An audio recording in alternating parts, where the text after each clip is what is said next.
Bom dia, bom dia. A gente vai começar então a atividade com as mesas dessa jornada. Queria agradecer a presença de todo mundo, a ótima fala da Leila de abertura. E o título dessa mesa é Heranças Coloniais, e a gente vai contar com 4 falas. A ideia é que as falas sejam feitas e depois a gente abre um espaço para o debate, para questões, para que a gente possa conversar. A primeira fala vai ser da Damiana Inês, que é atriz e sócia-diretora do bloco PI Produções, onde produz teatro, dança, música, audiovisual. É uma das produtoras que fomenta, sobretudo, teatro no Rio de Janeiro. Então, queria agradecer muito a todo mundo que está aqui, aos palestrantes que estão aqui na mesa, e eu passo a palavra para Damiana. Deixa eu passar aqui.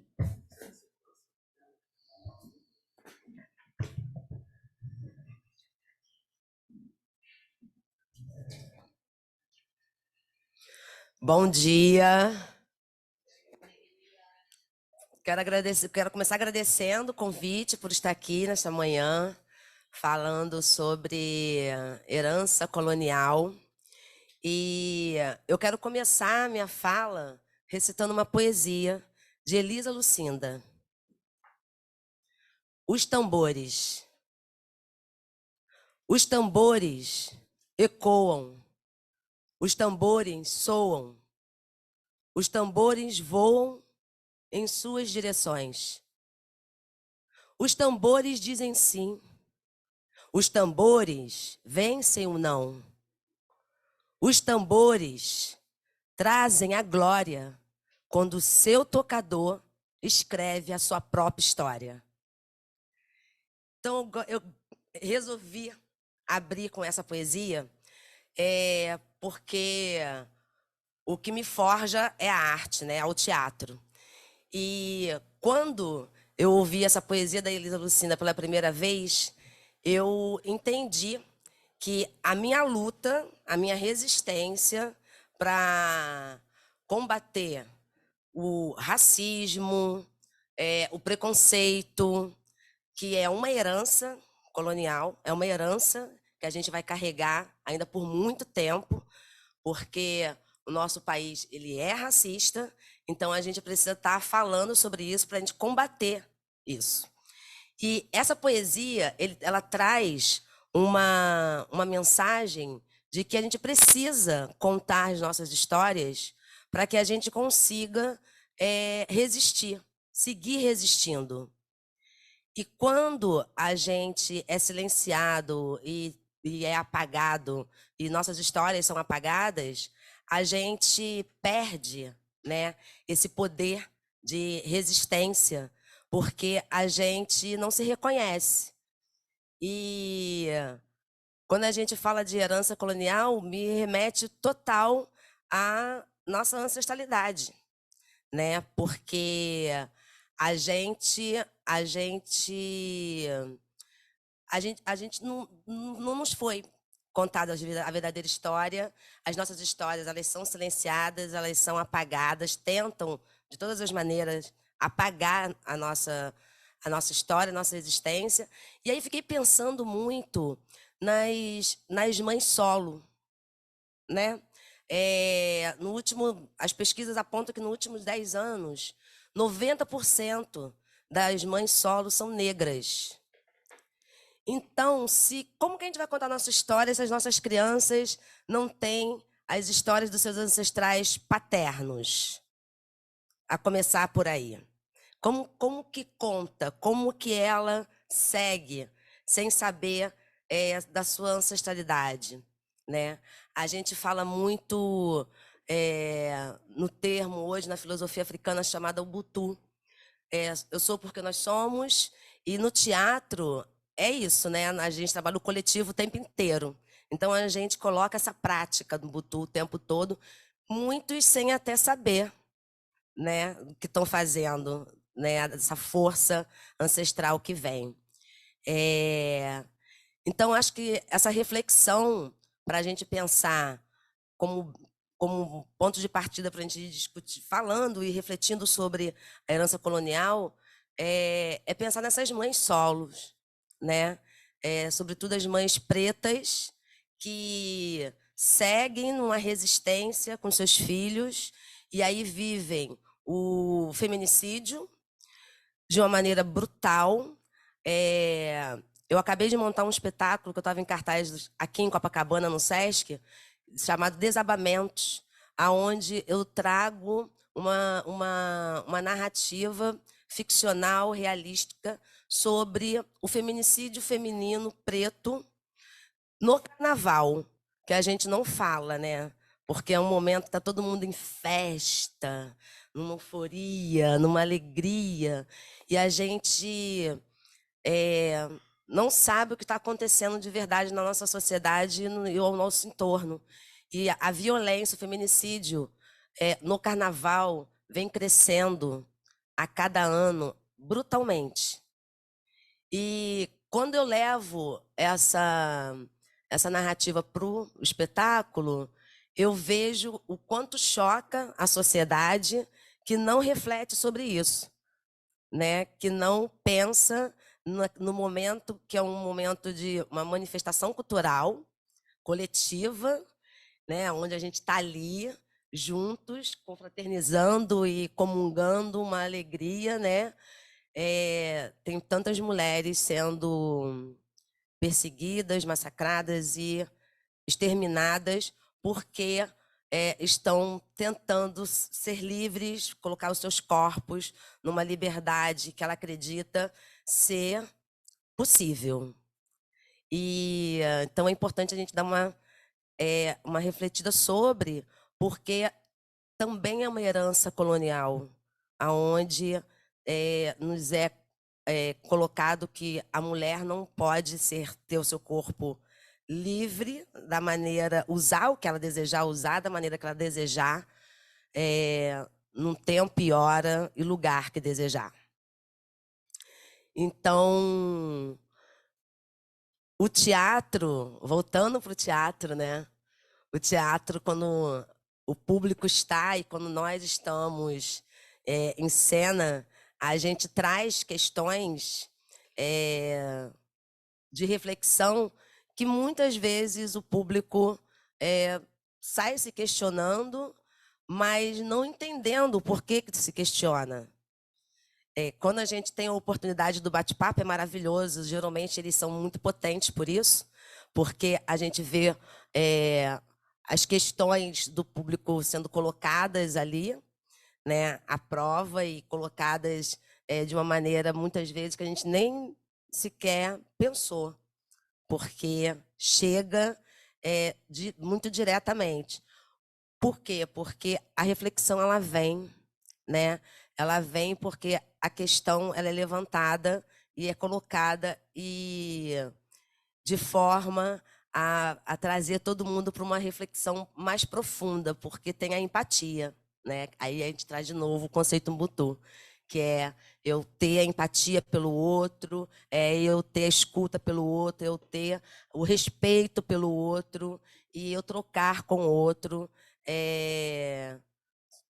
sobretudo as questões humanas, né? Então, eu não quero me estender muito, depois a gente pode voltar e vou passar aqui a fala para o meu companheiro, colega do lado. Obrigada.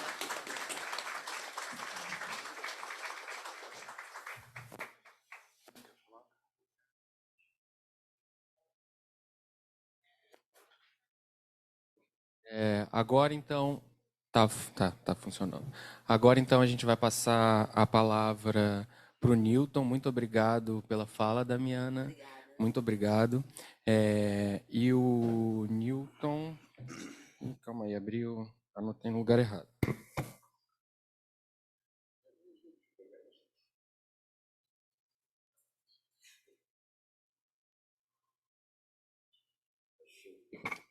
Ele é psicólogo clínico, psicanalista, pesquisador e consultor de raça, gênero e sexualidade, coautor do livro A Clínica Psicanalítica e o Setting Virtual, Contribuições sobre a Teoria e a Técnica, e membro da Articulação Nacional de Psicólogas e Psicólogos, Negras e Negros e Pesquisadoras e Pesquisadores, a AmpSinep. Muito obrigado por estar aqui, por partilhar esse momento com a gente, e estamos aqui para te escutar. Obrigado. Bom dia. Obrigado a todos pela presença, pela disponibilidade da escuta e ao AmpSinep pelo convite. Eu tinha rascunhado diversas outras coisas ao longo do período depois do convite,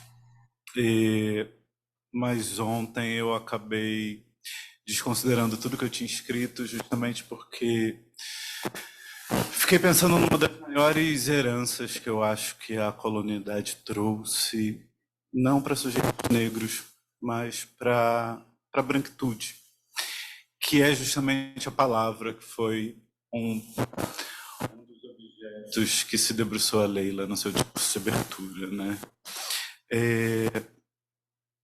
Primeiro eu queria pensar com vocês o que seria a herança, né? A gente consegue definir herança como o conjunto de bens, direitos e obrigação de uma pessoa que faleceu, deixada a seus sucessores.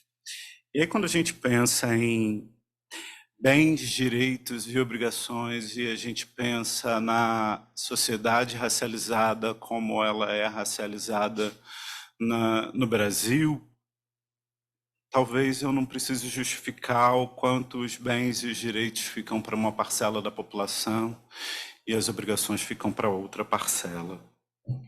E essa parcela que é detentora do direito, ela detém o direito, inclusive, da narrativa, da construção, das histórias, da construção e definição daquilo que é verdade, daquilo que é belo, daquilo que é certo, daquilo que é errado.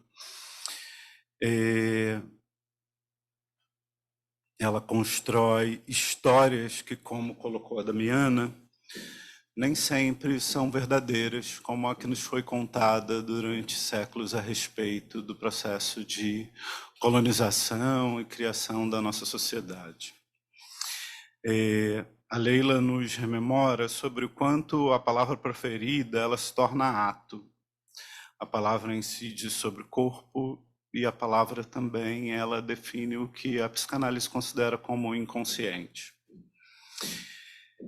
Apesar de toda essa história que nos foi contada, né, dessa muitas das vezes narrativa do colonizador como um salvador, né, como aquele que deu aos sujeitos escravizados a educação, a civilidade, a cultura. A gente precisa considerar que foi o sujeito branco, europeu, colonizador, que sequestrou, violentou de diversas formas, desumanizou, objetificou, desterritorializou, desalojou da sua cultura, desconstruiu famílias, estuprou, hipersexualizou, matou, escravizou e descartou os africanos. Mas é o sujeito negro, é o africano e seus descendentes, que é visto de maneira projetiva, eu diria, como violento, perigoso, demoníaco, assustador. E quando sujeitos negros vêm ao longo desse período, desde a escravização, a abolição da escravatura, falando sobre essas violências e seus efeitos, mais uma vez cabe aos descendentes dos colonizadores definir qual é o valor desse discurso. E aí a gente consegue ouvir muitas das vezes que esses discursos são repetitivos, que vêm de sujeitos mal educados, que ainda lhes falta civilidade para falar sobre o assunto. Quando não, como muitas das vezes a gente ouve falar sobre as mulheres negras, quando fala das violências que lhes são cometidas, raivosas, né? E aí a gente talvez precise parar para pensar de que lugar vem essa raiva, de que lugar vem essa mágoa, de que lugar vem isso que muitas das vezes é chamado de mimimi. Eu fico pensando no quanto, quando Freud vai construir esse saber que hoje nos reúne aqui, que chamamos de psicanálise, e ele não estava colocado, ele busca, como disse a Leila, outras epistemologias. Eu vou chamar de outros saberes, né? Eu costumo dizer que o Rio de Janeiro de Newton, ele é muito diferente da Viena de Freud. Então, talvez Freud não tenha... Freud e outros psicanalistas que vieram depois e que se debruçaram sobre a subjetividade e o inconsciente, eles não tiveram propriedade para falar sobre temas como o racismo, como as violências coloniais, e que hoje a gente se debruça sobre elas a partir das inegáveis denúncias que a gente vem ouvindo ao longo de séculos.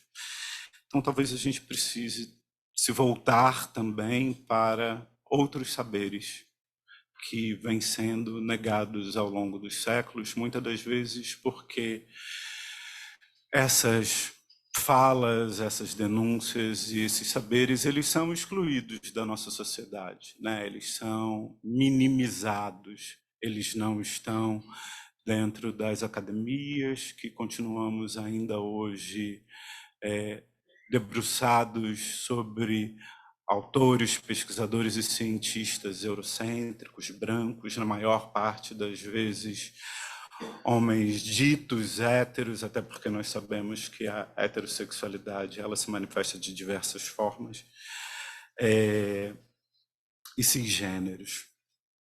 E assim também acaba sendo dentro das escolas de formação de psicanálise. Mas não é porque esses saberes não estão dentro dos chamados centros de conhecimento que eles deixam de estar acessíveis na nossa sociedade.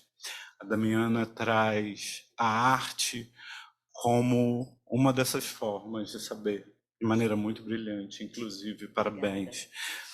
E ela fala, inclusive, sobre o carnaval, né? Sobre essa grande manifestação cultural que vem carregada de denúncias, de histórias, de outras narrativas e também, muitas das vezes, de violências.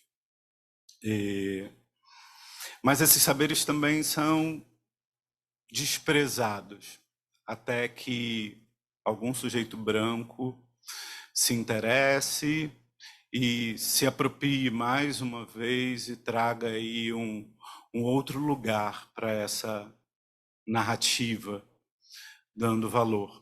A gente pode ver isso no próprio carnaval, onde o sambódromo, apesar de ser uma manifestação construída em sua grande maioria por sujeitos negros, está ali repleto de sujeitos brancos, ricos, porque é um espaço que sujeitos negros só podem estar ali construindo e não desfrutando.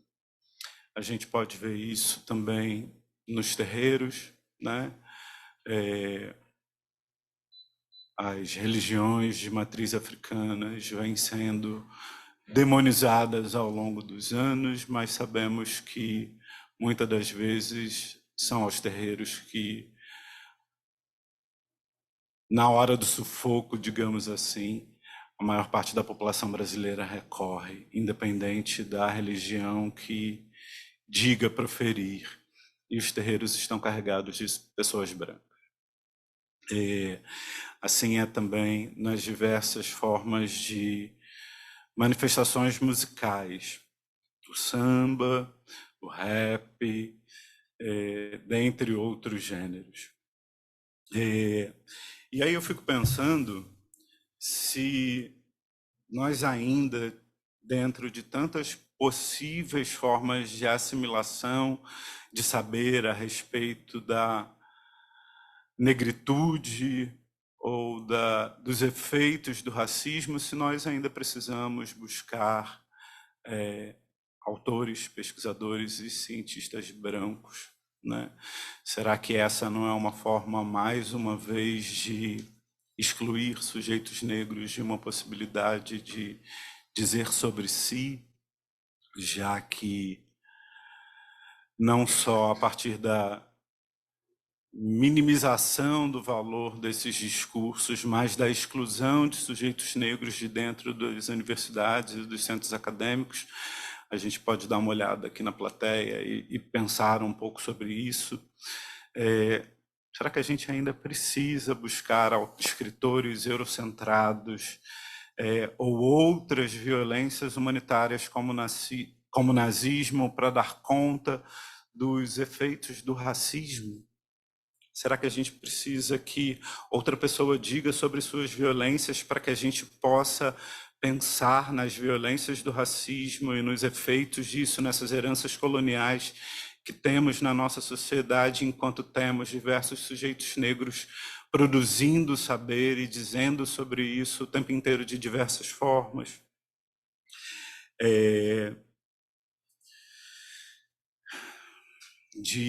A gente tem dentro desses saberes, se a gente desconsidera essas outras manifestações, a gente tem de Virgínia Bicudo a Carla Cotirene, passando por Beatriz Nascimento, Cida Bento e Sueli Carneiro, diversos autores para falarem sobre isso. E aí, para finalizar, e pensando nessas outras formas de saber, eu queria colocar uma das quais eu sempre busco para pensar a subjetividade de sujeitos negros a partir desses efeitos do colonialismo, dentro do que hoje a gente entende como colonialidade, que é a música.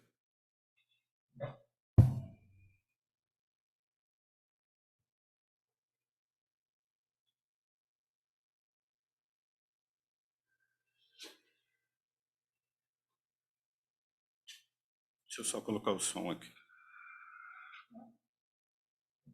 Está livre. Vá!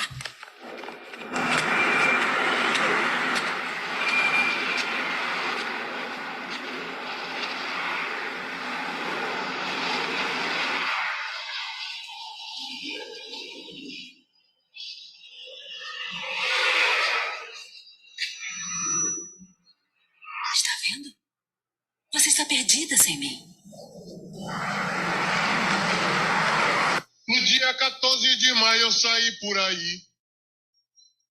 Não tinha trabalho, nem casa, nem pra onde ir. Levando a senzala na alma, subi a favela. Pensando em um dia descer, mas eu nunca desci.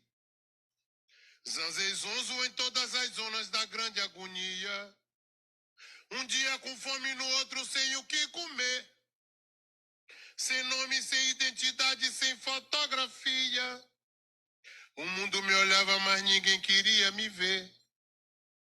No dia 14 de maio, ninguém me deu bola. E eu tive que ser bom de bola pra sobreviver. Nenhuma lição, não havia lugar na escola. Pensaram que poderiam me fazer perder. Mas minha alma resiste, o meu corpo é de luta. Eu sei o que é bom e o que é bom também deve ser meu. Obrigado.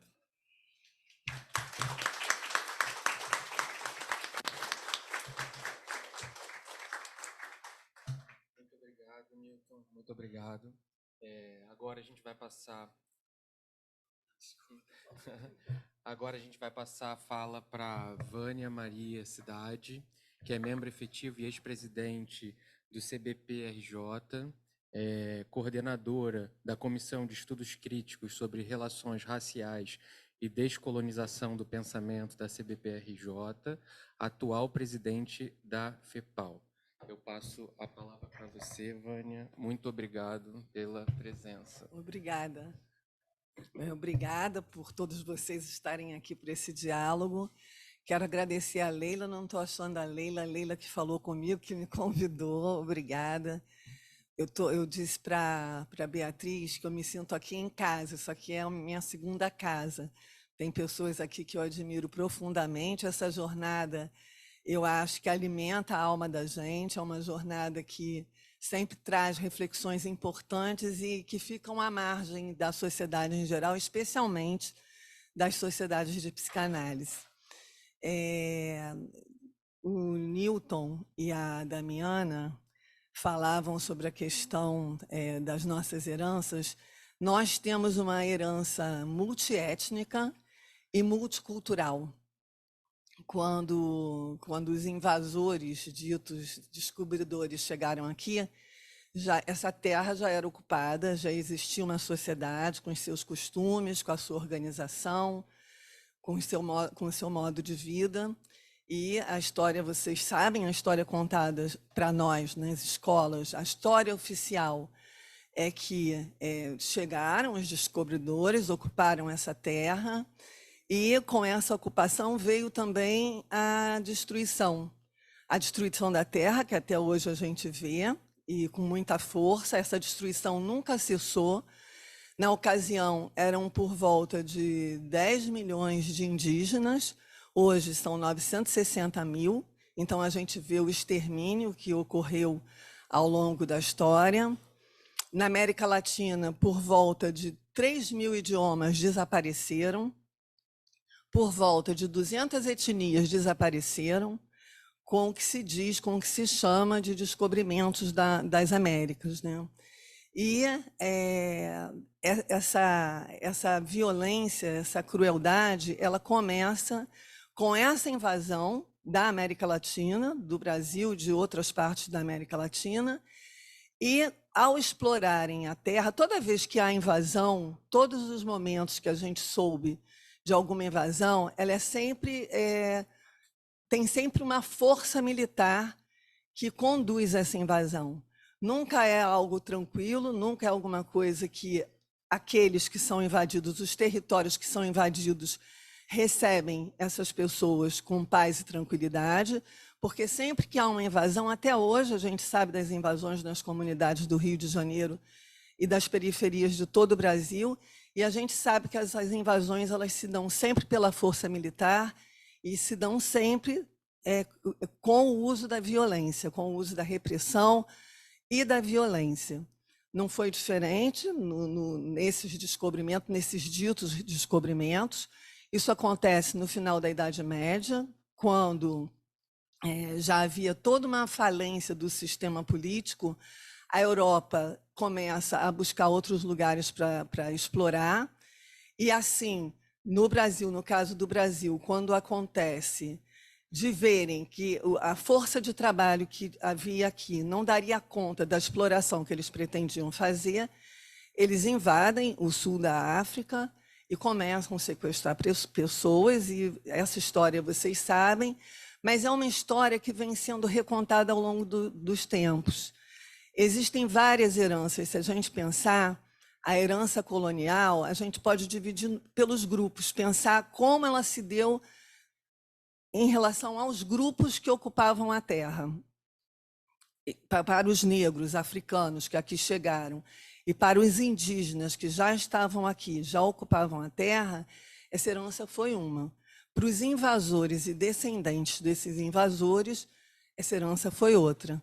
Os privilégios e os direitos ficaram com os invasores. E isso se perpetua através dos séculos, e isso se mantém através dos séculos com uma força incrível.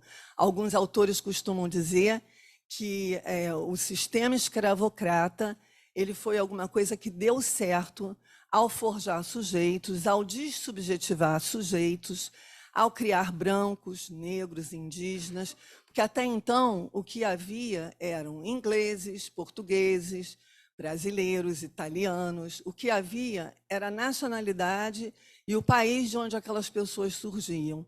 A partir da invasão do Ocidente na África, que começa pela África do Sul, a partir dessa invasão, isso muda. No século XIX é curioso, porque no nascimento da psicanálise e da Idade Moderna, que Freud faz toda uma revolução, e eu acho que a Leila trouxe isso muito bem, o pensamento revolucionário dele, a maneira que ele repensa as questões culturais, as questões não somente dos indivíduos, mas culturais.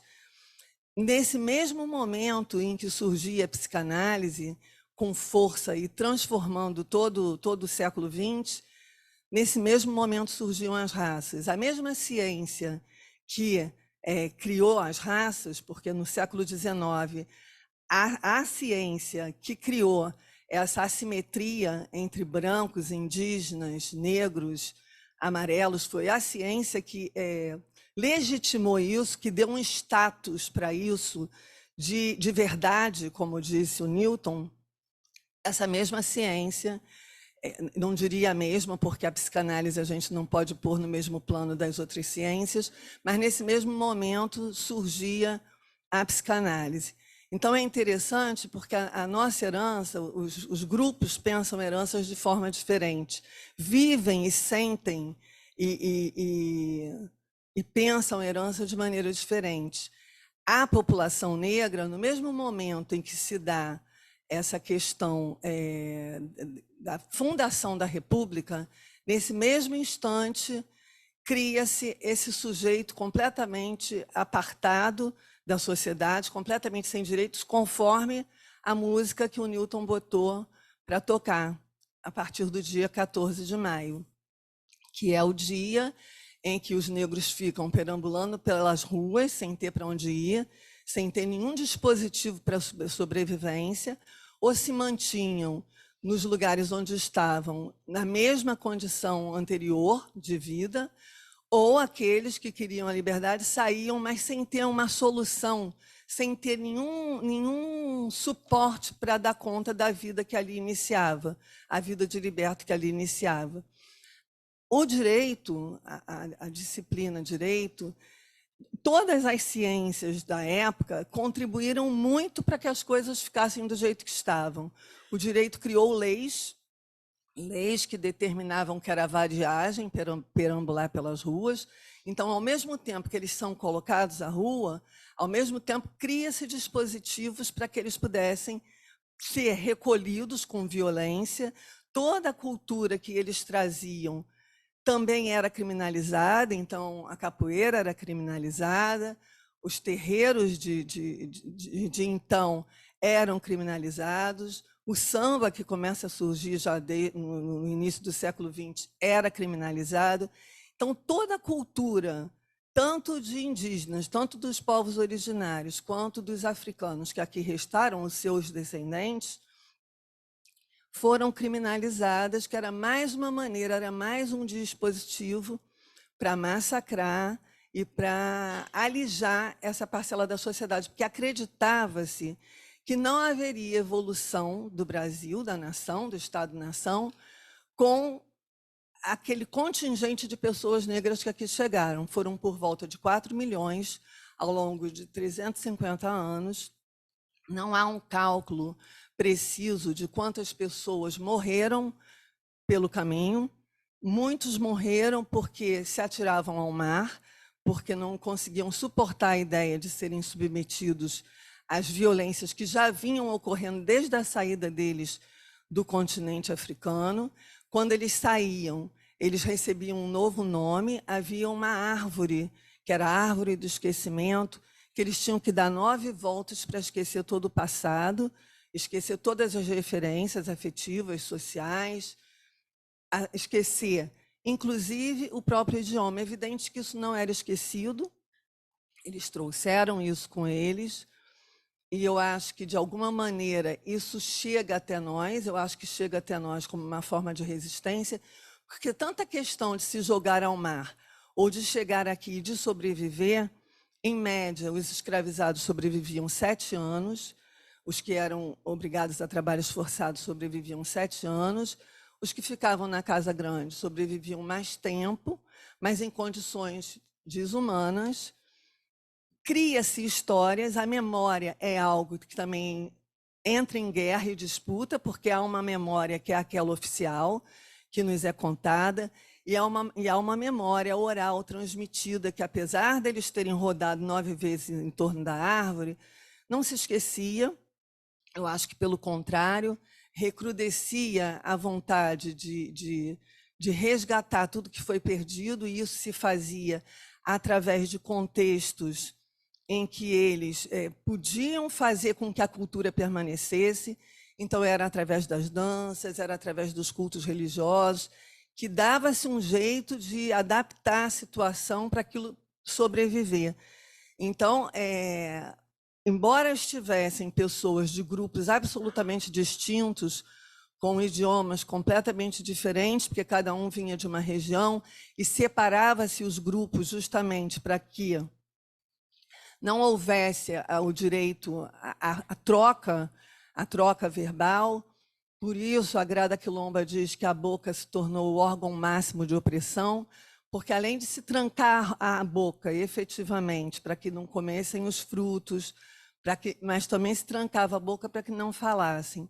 Então, houve uma série de violências, mas a herança é uma coisa tão forte, tanto para um lado quanto para o outro. Vou falar da herança que é forte em nós, em cada um de nós, que é a herança africana. Apesar de todo esse sufocamento, apesar de toda a violência, a musicalidade é uma coisa forte em nós. A questão das cores, a questão do idioma. O idioma, o português, ele é influenciado fortemente tanto pelos idiomas indígenas quanto pelos idiomas africanos. Tanto que os bairros que a gente conhece, Ipanema, Copacabana, são palavras indígenas, palavras que a gente usa no nosso cotidiano, advém do africano. Então, cachaça, bunda, pagode, berimbau, capoeira, essas palavras todas têm, na etimologia, está lá assinada a cultura indígena, está lá assinada a cultura africana, não só na musicalidade, na questão da nossa alimentação, na questão da nossa maneira de falar, mas o nosso próprio modo de ser, os nossos próprios costumes são fortemente influenciados pela cultura indígena e pelas culturas africanas. Tanto é que isso diverge em vários pontos do Brasil, mas há algo em comum, a gente encontra algo em comum. E é tão curioso, eu acabei de vir de um congresso em Cartagena, e eu participei de uma mesa super interessante como ouvinte, de um trabalho super interessante, que era um trabalho sobre racismo, diversidade sexual e alteridade. Então, todos os negros e judeus e pessoas que se sentem de alguma forma marginalizadas foram para aquela sala. Então, tinham muitos negros na sala, foi a primeira vez que eu me deparei com tantos negros psicanalistas da instituição que eu pertenço, né, que é a IPA. E lá, conversando com essas pessoas que eram de diversas partes do mundo, havia algo em comum em todos nós, que a gente não sabia definir, porque a gente se dividiu em pequenos grupos, e a impressão mais forte é que algum traço nós tínhamos de muito forte, que a gente acabou definindo que era a herança africana, porque todos nós tínhamos o jeito de se encontrar e parecer que a gente se conhecia há muito tempo, a maneira de abraçar, a maneira de rir, a maneira de falar. E isso eram pessoas da América do Norte, pessoas da África e pessoas da América Latina.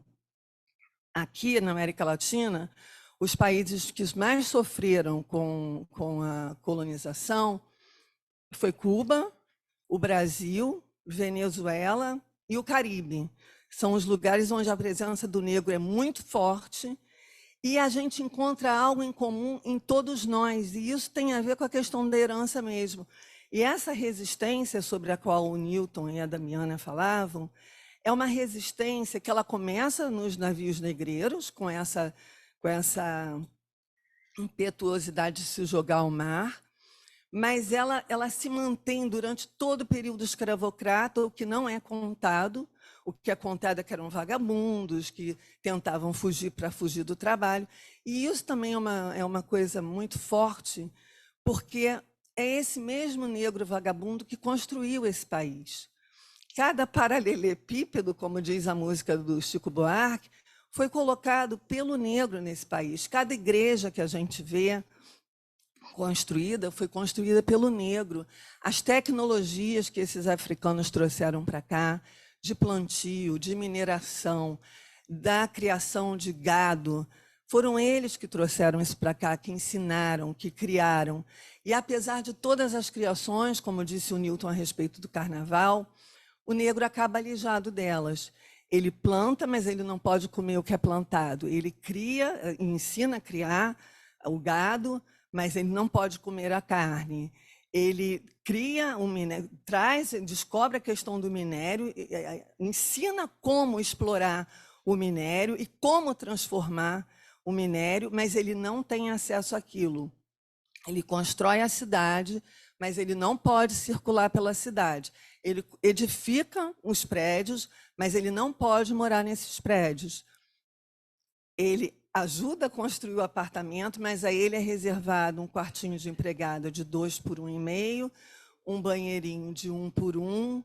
Então, a gente vê que os privilégios, a herança foi muito diferente para um grupo, e quando eu falo negros, eu estou incluindo os indígenas, que até hoje a gente vê que são assassinados, são mortos, cada vez mais dizimados, as terras ameaçadas constantemente, quer dizer, isso tudo aqui era deles.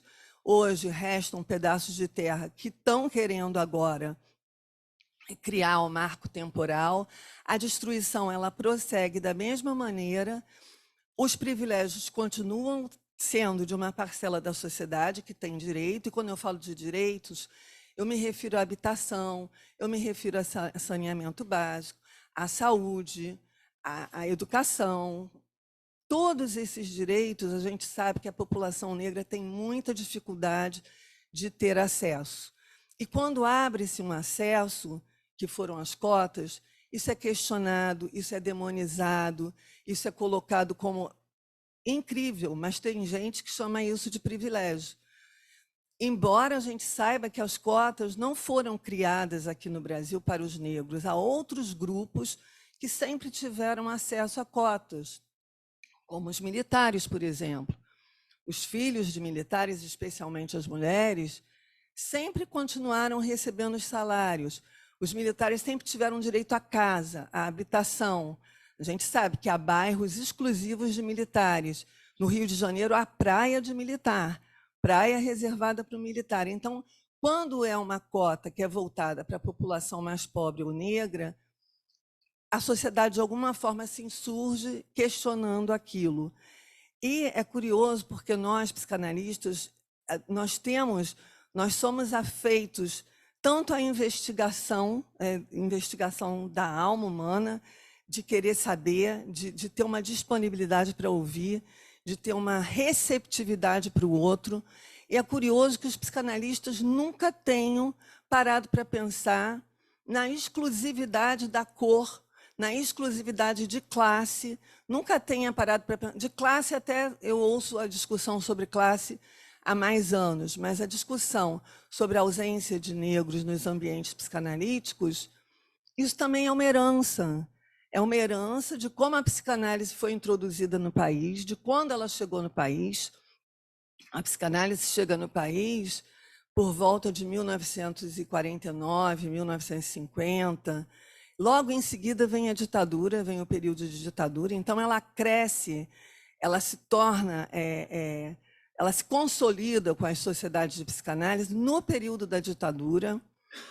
Eu não acho que seja à toa o fato de sempre ter havido uma crítica contumaz quando o analista se volta para questões políticas, quando o analista passa a pensar politicamente o seu ambiente, o ambiente que ele está instalado, o ambiente onde estão as sociedades e as escolas de psicanálise. Eu não acho que seja à toa que esse analista que tem essa visão política, isso vem mudando, eu acho que de uns 3, 4 anos para cá, nós temos ouvido muito mais os psicanalistas engajados nas questões sociais, nas questões políticas. Eu acho que o EBEP teve um papel importante nisso. Quando, da eleição do Bolsonaro, da primeira candidatura dele, houve toda uma mobilização e o EBEP acabou capitaneando isso, de uma certa maneira, trazendo para si a organização, até porque tinha que alguém começar a organizar esses eventos, então a gente começa publicamente a discutir política. Mas nada disso é à toa, e nós somos as pessoas que estamos sempre curiosos de saber que movimentos estão acontecendo para que esse ou aquele ato se instale. A gente é sempre atento e investigativo nesse sentido. Então, eu acho realmente algo espantoso que os analistas nunca tenham se assustado, nunca tenham se assombrado, eu acho que é uma palavra melhor, de olhar para o lado e não ver um negro, de não ver um negro se candidatar para entrar no seu espaço, de ver poucos negros frequentando o seu espaço. Você abre para mim, por favor? Que minha boca já está super seca. Então, a herança e a memória são coisas disputadas e em guerra. Há uma memória, que é a memória oficial, que, em geral, os brancos contaram, e há uma memória, que é uma memória de resistência, que é uma memória de luta, que é uma memória de constante briga para poder ter um espaço, constante briga para poder falar.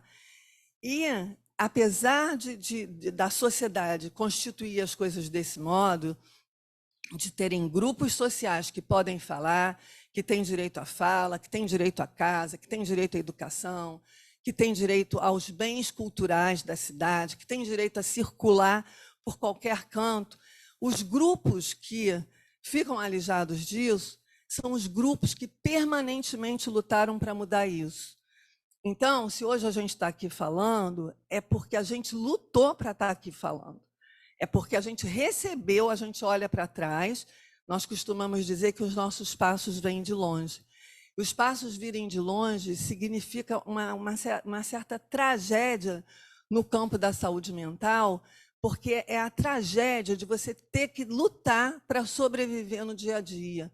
É a tragédia de você ter que permanentemente trabalhar o seu eu para suportar ataques que às vezes você nem sabe por que você está vivendo aquele ataque.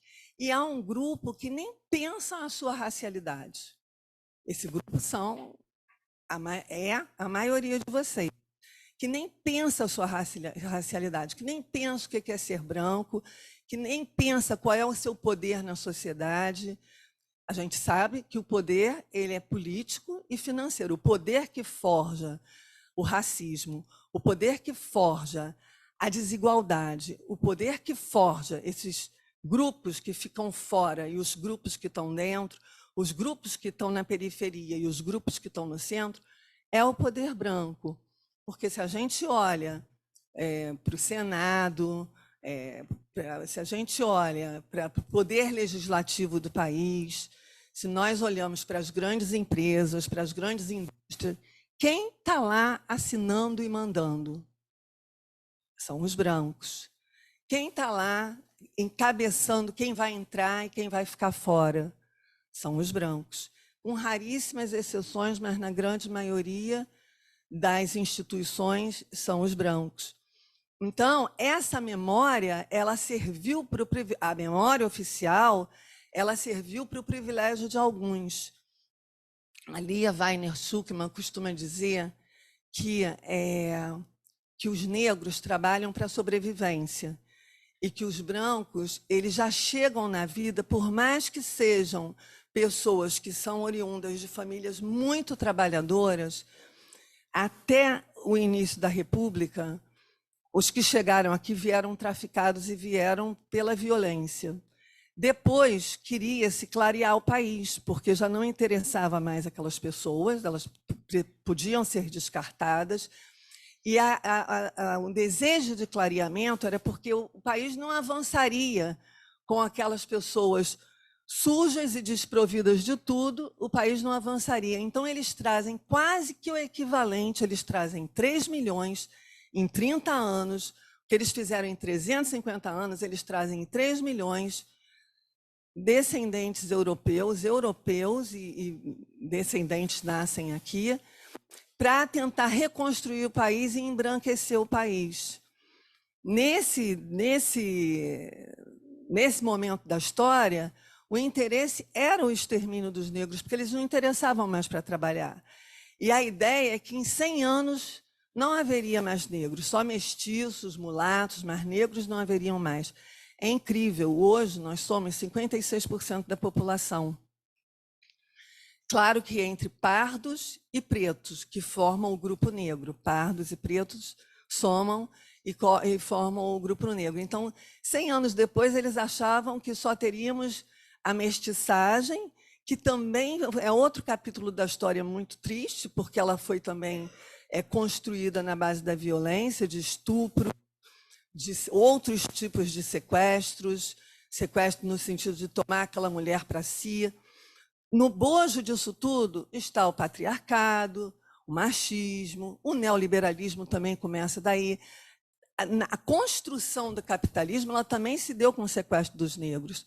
A Europa foi construída, e tudo que a gente vê nos museus, a gente vai aos museus da Europa e as pessoas que guiam a gente dizem aquilo ali é do Egito, aquilo ali veio de não sei onde, aquilo é da guerra de não sei onde. Você fica sabendo que todo o ouro que eles têm disponível são ouro das Américas, por exemplo. Eu tive num lugar na Espanha, num palácio na Espanha, que as próprias pessoas do palácio contam de onde veio. E veio das Américas, todo o ouro que tem no palácio. E isso nunca foi questionado. O questionamento ele parte da população indígena e da população negra. Está na hora? Quanto tempo? Ah, está ótimo. E a memória, quando eu digo que a memória e a herança, elas permanecem, elas vivem em guerra, é porque há uma memória que há um interesse de ser contado, que é a memória de que as famílias, como é que se dizem?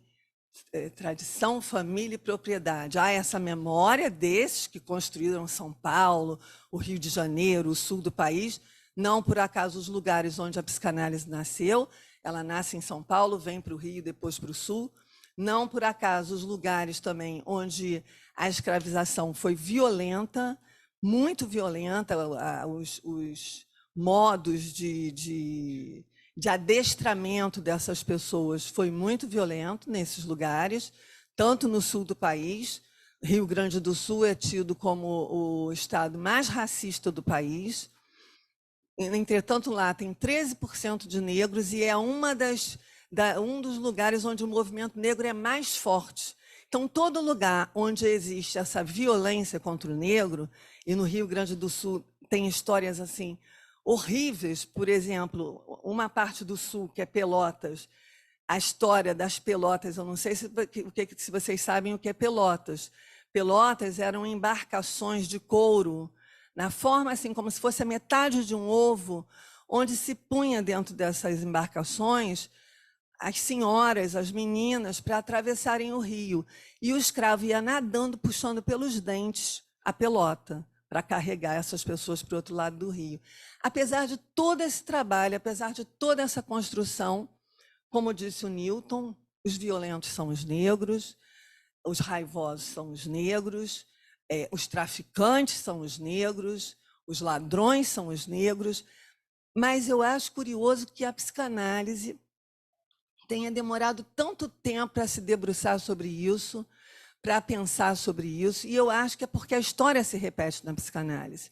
A maneira como as sociedades se fundam, que somente aquelas pessoas que tinham acesso à medicina podiam fazer a formação psicanalítica, porque não existiam as escolas de psicanálise. Primeiro existiram os grupos de estudos que se tornaram sociedades, que eram poucas no Rio de Janeiro, tinha a Sociedade Psicanalítica do Rio de Janeiro, tinha a Iracy Doyler, depois a Sociedade Brasileira de Psicanálise do Rio de Janeiro, e depois, só na década de 70, que as sociedades lacanianas começam a chegar, a psicanálise começa a se democratizar um pouco mais, porque esses profissionais começam a ir para o serviço público, para as universidades, para as escolas, e tem uma outra concepção também no modo de ver e criar a psicanálise, mas mesmo esses grupos já situações. Parou de falar aqui? Não. Não fui eu. Não, eu vou concluir. É isso, eu acho que a gente pode abrir para conversar. Podemos abrir para conversar. Depois eu vou querer ler só uma frase do Fanon, mas depois, quando a gente conversar, que eu acho importante. Tá? Tudo bem. Muito obrigado, Vânia.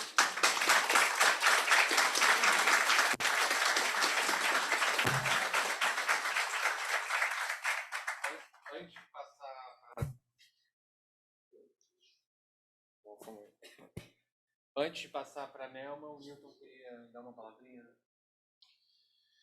Eu queria retificar meu agradecimento. Eu me confundi na hora de agradecer ao Ampcinep, e eu queria ratificar esse agradecimento ao EBEP, desculpa pelo equívoco.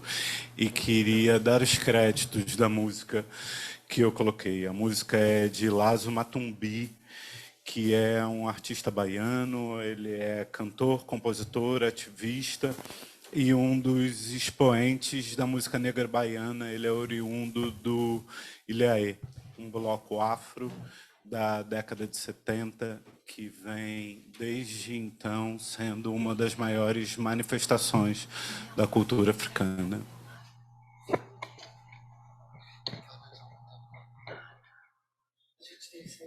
Muito obrigado. A gente agora vai ter a fala da Nelma. A gente está trocando de lugar aqui porque ela vai usar o computador. A Nelma é psicanalista, membro aqui do EBEP Rio, e eu vou passar a palavra para ela. O microfone está aí.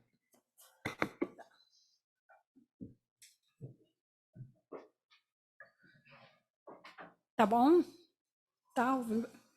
Bem, bom dia a todas, todos. Eu estou muito honrada, muito alegre de estar nessa mesa. Agradeço ao EBEP por estar nessa mesa. Quando eu vi a composição da mesa, que conheci a Vânia, né? Mas eu fui conhecer pelo Instagram, a gente tem essas facilidades, né? Quem era a Damiana, quem era o Newton. E realmente estou muito alegre por estar aqui. Eu acho que a gente, né, eu estava escutando a Damiana, o Newton e a Vânia, eu acho que a gente conversa em vários momentos, no que foi falado. Eu estou falando de um lugar da branquitude, de uma mulher branca, né, psicanalista branca, mas que tem, na psicanálise, no primeiro tempo, eu mergulhei muito na questão da economia pulsional. Há alguns anos eu não abandonei a economia pulsional, né? Freud, Lacan, sobretudo, e outro, né, psicanalista que é uma ferramenta para o meu pensar, é o Birma também, daqui. E eu venho mergulhada na questão da racialização, na questão da branquitude e nos efeitos que isso tem sobre nossas subjetividades, e não são as subjetividades negras, nem a economia e os modos de gozo das subjetividades negras. Nas nossas subjetividades brancas, né, o que nós carregamos também como herança, tá? Como herança de todo esse processo. Então, eu diria, eu vou acompanhar um texto. Eu fiquei olhando aqui a Vânia falando, o Newton e a Damiana, e falei, eu não vou dar conta. Então, vou acompanhar o texto. Então, o que me move é a exigência, a urgência de uma decolonização da psicanálise, com toda a questão que esse tema pode trazer. Porque a escuta do sofrimento psíquico, dos traumas coloniais, das resistências, né, e foram muitas, nos coloca diante, né, de havermos com a herança colonial, com a branquitude das instituições psicanalíticas. Eu dei um título para minha fala, no início era o olhar e a voz em uma psicanálise decolonial, e em função da mesa eu me perguntei de que herança colonial eu vou falar, porque, como a Vânia falou, são muitas, então, em função do que eu venho trabalhando, eu escolhi falar sobre o trauma. Então, o trauma do olhar e da voz em uma psicanálise decolonial.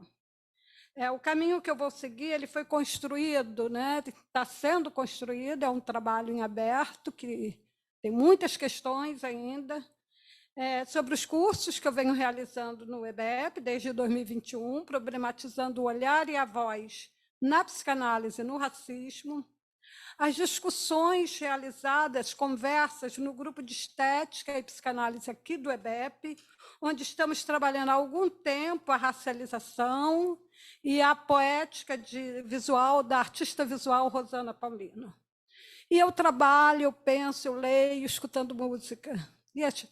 Né? Então, esse trabalho aqui foi acompanhado da escuta de Clementina de Jesus, O Canto dos Escravos, Amaro Freitas, o álbum Sankofa, Gilberto Gil, Refavela, que vale a pena retomar, Virgínia Rodrigues, que é uma cantora lá da Bahia, Cada Voz é uma Mulher, uma africana que eu gosto muito, tem outros, mas essa, Fatoumata Diarra, Bice, e agora o Xande cantando Caetano, né?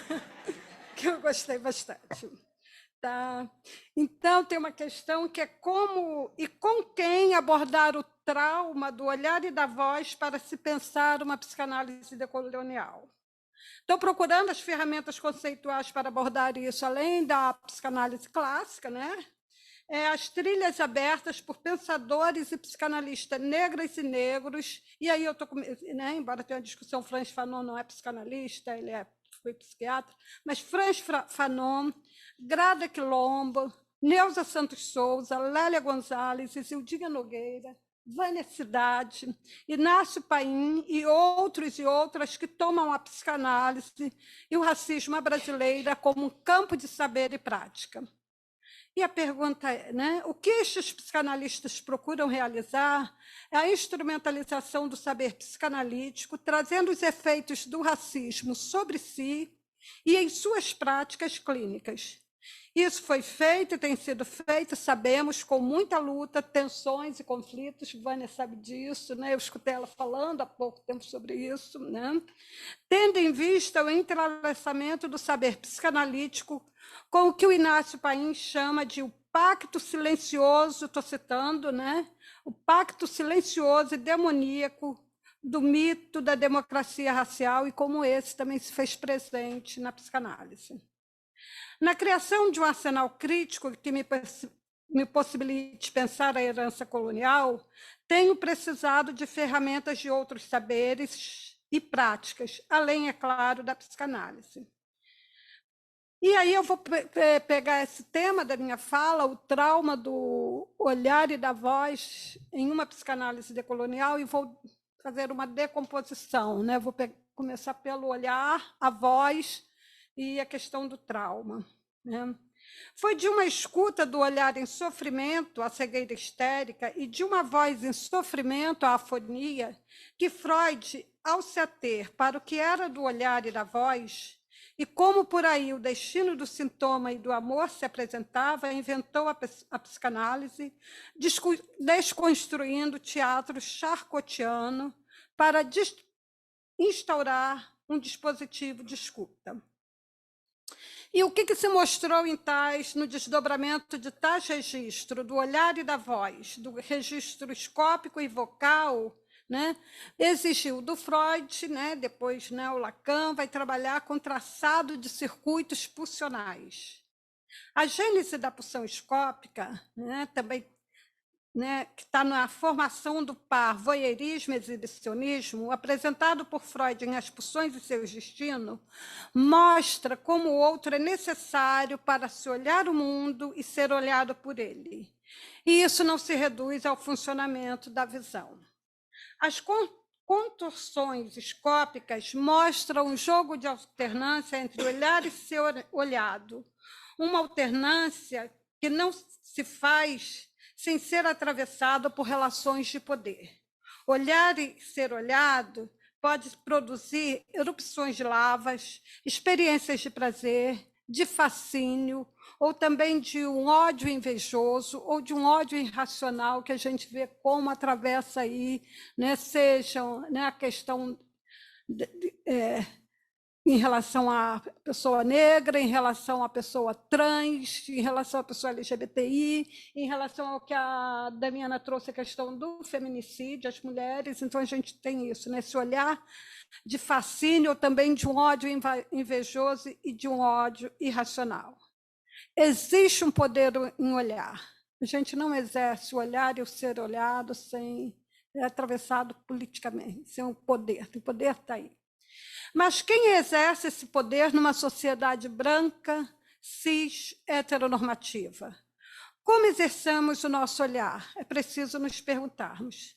Nós trazemos em nossa herança o registro da privação do direito de olhar das políticas de escravidão, onde o negro não poderia, não é só a boca, não, o olhar também, né? A Bell Hooks trabalha muito isso no livro Olhares Negros, né? Estamos os marcados pela branquitude do outro lado, o de uma herança de quem exerceu a privação deste direito, procurou tornar invisível, mais que isso, apagar, Vânia trouxe isso na sua fala, assim, bem, né? Tranquila, apagar uma população com o seu saber, sua arte, sua religião, enfim, seus modos de viver e gozar. O Nilton e a Damiana também trouxeram isso, né? Que lugar exercemos frente às resistências erguidas com o olhar, ao levante do olhar das pessoas negras? Pois, como escreve Bell Hooks, ancorada em Foucault, todas as tentativas de reprimir nossos direitos das pessoas negras de olhar produziram em nós um desejo avassalador de ver, um anseio rebelde, um olhar opositor. E quando as vozes se erguem, aí a gente entra no que a gente chama de a pulsão invocante, né? A questão da pulsão invocante atravessa todo, embora no Freud a gente não encontre essa nomeação, a gente vai encontrar sobretudo em Lacan, né? Eu não me lembro de ter encontrado em Freud, mas isso a gente pode inferir que está lá, porque atravessa toda a experiência de análise, todo o percurso, né? Toda a trajetória do trabalho, né?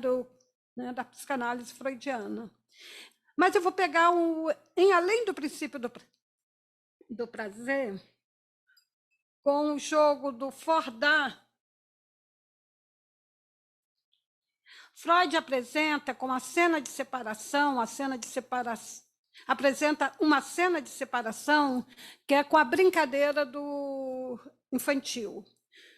No jogo de desaparecimento e reaparecimento, em que se configura a perda de vista do carretel, que o menino, ao jogar, né, perde de vista o carretel, nesse jogo de desaparecimento e reaparecimento, tem-se aí um momento traumático, o confronto com o real, em que a criança ainda não descortina a diferença entre o desaparecimento temporário e perda durável.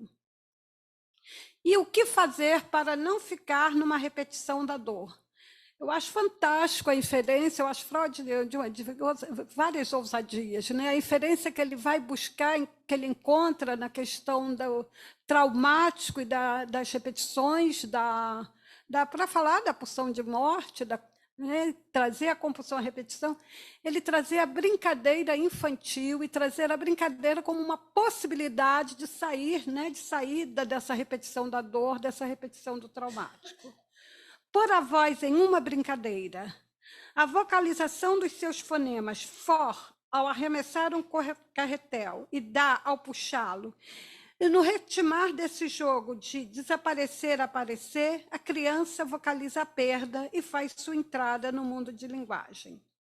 E se Freud nos disse que não há psicologia individual sem o social, e se parte do pressuposto que não há vida política não há vida sem política, precisamos nos dobrar e ir de encontro aos outros saberes para pensar a racialização e a ferida colonial. E a ferida colonial, então a gente não vai encontrar isso no Freud, nem no Lacan, a gente vai encontrar, em alguns trabalhos, a Grada Quilombo, Fanon, o trauma colonial. Então, minha proposta aqui, me fazendo acompanhar de Grada Quilombo, do Fanon também, é enunciar o trauma histórico e coletivo da escravização e do colonialismo, em que suas considerações, em que ele é reencenado e restabelecido no racismo cotidiano, que repete de algum modo como fantasma a cena colonial e que atinge a todos. E aí a Grada Quilombo falando da população negra, das pessoas negras, sobretudo. A branquitude, aí é a partir de algumas leituras e de um trabalho de pensamento. A branquitude também não fica imune aos seus efeitos. É o que nos diz Lélia Gonzalez, ao erguer a voz para dizer que o racismo é sintoma de uma neurose, o racismo se constitui como a sintomática que caracteriza a neurose cultural brasileira. Podemos pensar, a partir de Freud, e ainda acompanhada de Fanon e Quilombo, em 3 elementos do trauma colonial. A violência colonial, um choque violento em que a violência se apresenta em estado bruto, sem um trabalho de pensamento, a separação, a ruptura de um mundo e a privação de elo com a sociedade, que é o que vai acontecer tanto com com os indígenas, com os povos originários, também com a população africana que veio para aqui. Então, a ruptura e a privação de um elo com a sociedade. A atemporalidade, como vemos, por exemplo, em cenas construídas, não só Berenice Bento, mas eu vejo outros, mas eu peguei dela, porque traz a questão também da maternidade e da relação dela. A Damiana falou da mãe solo, essas questões, e da violência do Estado contra a população negra, sobretudo as garotas, crianças negras, que são assassinadas aí, alvo de, entre aspas, muitas e muitas, muitas aspas, de balas perdidas. Então, a temporalidade, como vemos, por exemplo, nas cenas construídas por Berenice Bento em Necrobio Poder, Maternidades Periféricas contra o Estado, isso é um dossiê que ela organizou na revista Cult, para mostrar como a política de destruição dos quilombos, determinada em 1701 pelo rei de Portugal, aos capitões do mato, atravessou séculos e passou a ser modo operandi do Estado. Primeiro mate e depois oferecemos uma história para a sociedade. Eu fiquei com uma dificuldade de trabalhar, eu escrevi o texto, venho pensando, venho trabalhando, venho lendo, mas de escrever esse texto, sobretudo esse mês de agosto, e foi um mês de muita violência, então escutar primeiro um menino de 13 anos, depois uma menina de 5 anos, Eloá, e na sexta-feira também a mãe Benedita, não, Berenice, eu esqueci o nome dela agora Bernadette Pacífico, lá de, Então, isso, para mostrar a política de destruição dos quilombos, determinada em 1701 pelo rei de Portugal aos capitães do mato. Atravessou séculos e passou a ser modo operandi do Estado. Primeiro mate e depois oferecemos uma história para a sociedade. Isso me levou, eu estava assistindo uma live falando sobre Solano Trindade, o poema dele que foi cantado pelo Ney Matogrosso. Mulher barriguda, Solano Trindade. Mulher barriguda que vai ter menino, qual é o destino que ele vai ter? Que será ele quando crescer? Haverá ainda guerra? tomara que não. Mulher barriguda, tomara que não. Essa gente escutando e acompanhando as histórias das mulheres negras, é essa preocupação, né? Quando estão, né, no desejo de ter filhos, o que vai ser, né, esse filho vai ter que enfrentar aí na história dele. Quilomba escreve: o racismo se torna um fantasma, assombrando-nos noite e dia. Um fantasma branco. Vivê-lo é tão excessivo e intolerável para a organização psíquica que a violência do racismo assombra o sujeito negro de maneiras que outros eventos não o fazem. Somos assombradas por memórias e experiências que causaram uma dor desumanizante, uma dor do qual se tem pressa a fugir. E a pergunta é: como lidar com o trauma colonial? Como nós, do lugar de psicanalista, escutamos isso na sociedade, em nossas clínicas, não só quando estamos escutando pessoas negras, não, quando estamos escutando qualquer analisando da gente, analisando, seja, né, qual o comprometimento dele com o pacto da branquitude, ou como é que ele é afetado no seu cotidiano por ser uma pessoa negra, né? Deixando-se afetar pelas artes é uma forma de eu, né, da música, da poesia e das artes, para pensar o que pode vir, né, pensar o que pode vir a ser uma psicanálise decolonial, né? E aí eu vou, né, o trabalho que a gente vem fazendo no grupo de estética e psicanálise, eu vou pegar apenas um pequeno recorte. Nas interpelações poéticas e estéticas de artistas negros e negras, vem encontrando ferramentas para pensar o trauma advindo da alteração radical e quase irreversível da relação consigo e com o outro, engendrada pela situação colonial. Então, eu vou pegar aqui. Tem que ter o... Alguém tem a senha desse computador?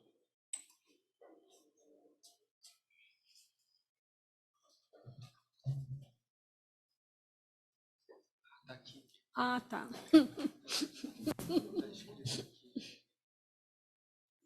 Obrigada. 25.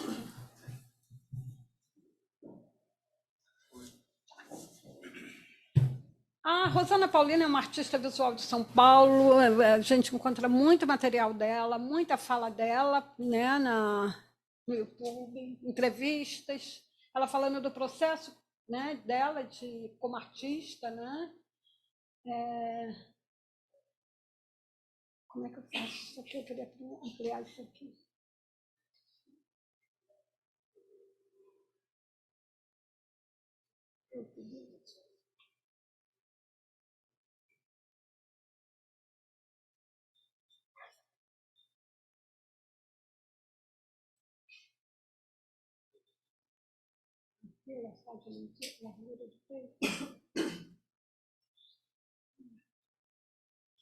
Não ficou grande demais. Ali, você baixando um pouquinho para enquadrar melhor. Vai com o teu dedo aí. Eu falei para ele que eu tenho dedo nervoso quando eu estou mexendo. Está aparecendo? Modo leitura. Aonde? Aqui. Vamos. Ah, tá bom. Tá.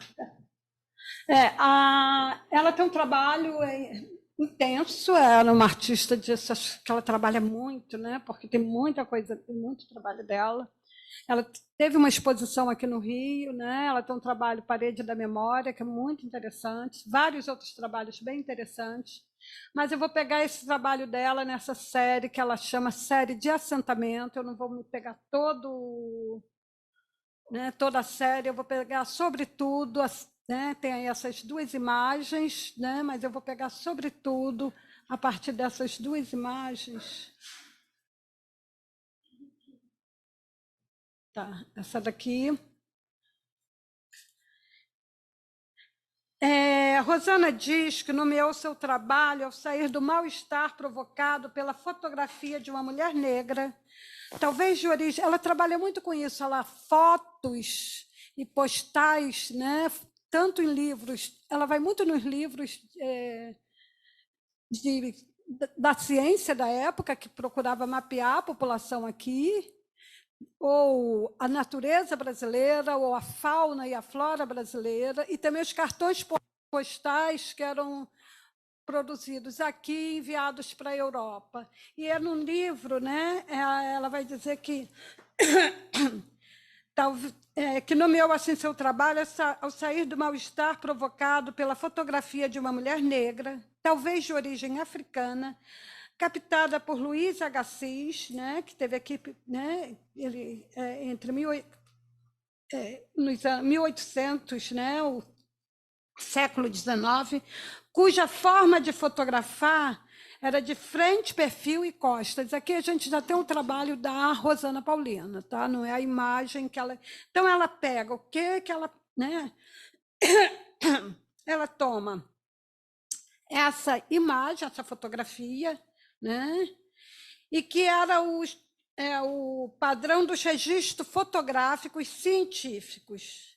E ela vai se indagar diante dessa foto e do horror que, né, do mal-estar que causa essa foto da mulher de frente, costas e perfil, ela vai se indagar. Como, apesar de todos os horrores, do trauma de ser retirado de seu território, ser colocada em um tumbeiro, atravessar o Atlântico, ser levado para um país onde você não sabe se vai sobreviver, se chega vivo ou morto, não sabe a língua e não se vê na chegada sem outra saída a não ser o refazimento de si. Ou se refaz ou morre. Mas isto não eliminou o traumático dessa população.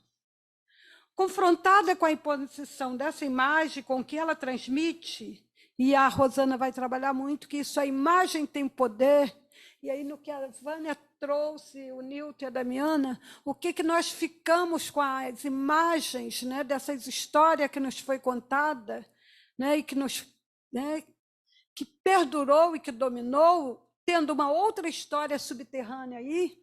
Então, ela vai dizer, a imagem tem poder e alimenta corações e mentes. Corações e mentes é por minha conta. O que faz Rosana Paulino?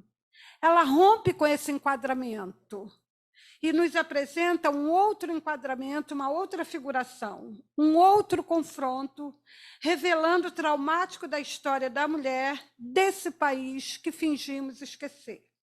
Rosana corta a imagem, a fotografia em pedaços, né, como se ela estivesse cortando, né, esse corpo em pedaços, e por meio da sutura, e ela faz questão de destacar que não é costura, embora ela tenha uma tradição de história familiar de costura, né, ela diz, aqui não é costura, é uma sutura. Ela reconstitui, reunindo suas partes e deixando esses fios e a forma de costurar, sem esconder as cicatrizes. E a humaniza. A humaniza de que forma? Ao inserir um coração na imagem, essa mulher, né, toda essa população que veio para aqui, tinha um coração. Mas para a mulher, ela vai trazer também, vai inserir também o quê? Nessa mulher, ela vai inserir o quê? Ela vai inserir uma criança, né, um bebê que ela poderia trazer no ventre, protuberante. E ela também vai aludir, né, ao fundamento, quando ela põe raízes nos pés dessa mulher, ao fundamento, ao transmutar os pés dessa mulher em raízes que penetram a terra, reencontrando sua ancestralidade, como uma árvore-tronco, a Vânia falou da árvore do esquecimento, né?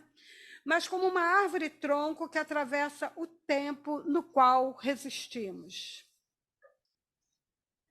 E aí, o que eu acho que, assim, se o Freud trouxe a brincadeira lá do Fordá para pensar a questão, né, e para falar do trauma também, como a gente escutar, eu tenho que me perguntado, né, como é que a gente escuta, como é que a gente olha e não finge ou não, que não aconteceu com o traumático que aparece dessa herança. A Grada Quilombo vai trabalhar disso lá no texto dela, né? E aí eu eu vi o Nilton botar uma música aqui, eu falei, puxa, porque eu fiquei pensando que eu queria colocar e acabei, mas não soube parar nisso. E também tenho, para terminar, né, que eu acho que tem algo que eu acho que é onde eu tenho buscado para pensar essas questões, né, como que, o que é esse olhar trauma, né, esse olhar, né, o traumático do olhar e da voz.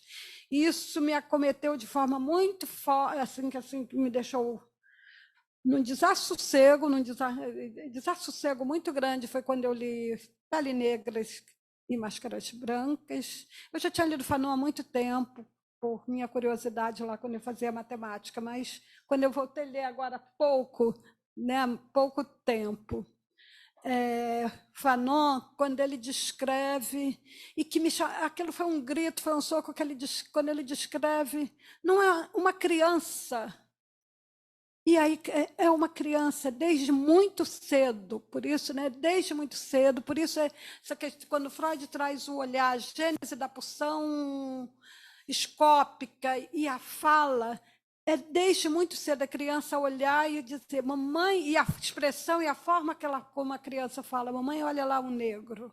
Ou a Grada Quilombo, no livro dela, Memórias da Plantação, falando do encontro de mulheres negras com crianças brancas e como que essas crianças se dirigiam ao cabelo e né, sobretudo ao cabelo. A Grada Quilombo vai trazer sobretudo ao cabelo. E aí eu acho que, para encerrar, eu gostaria eu não vou pegar a música, né, mas vou ver se eu consigo pegar aqui, acessar, porque na medida que a gente está falando de olhar e das vozes, né? Deixa eu ver aqui.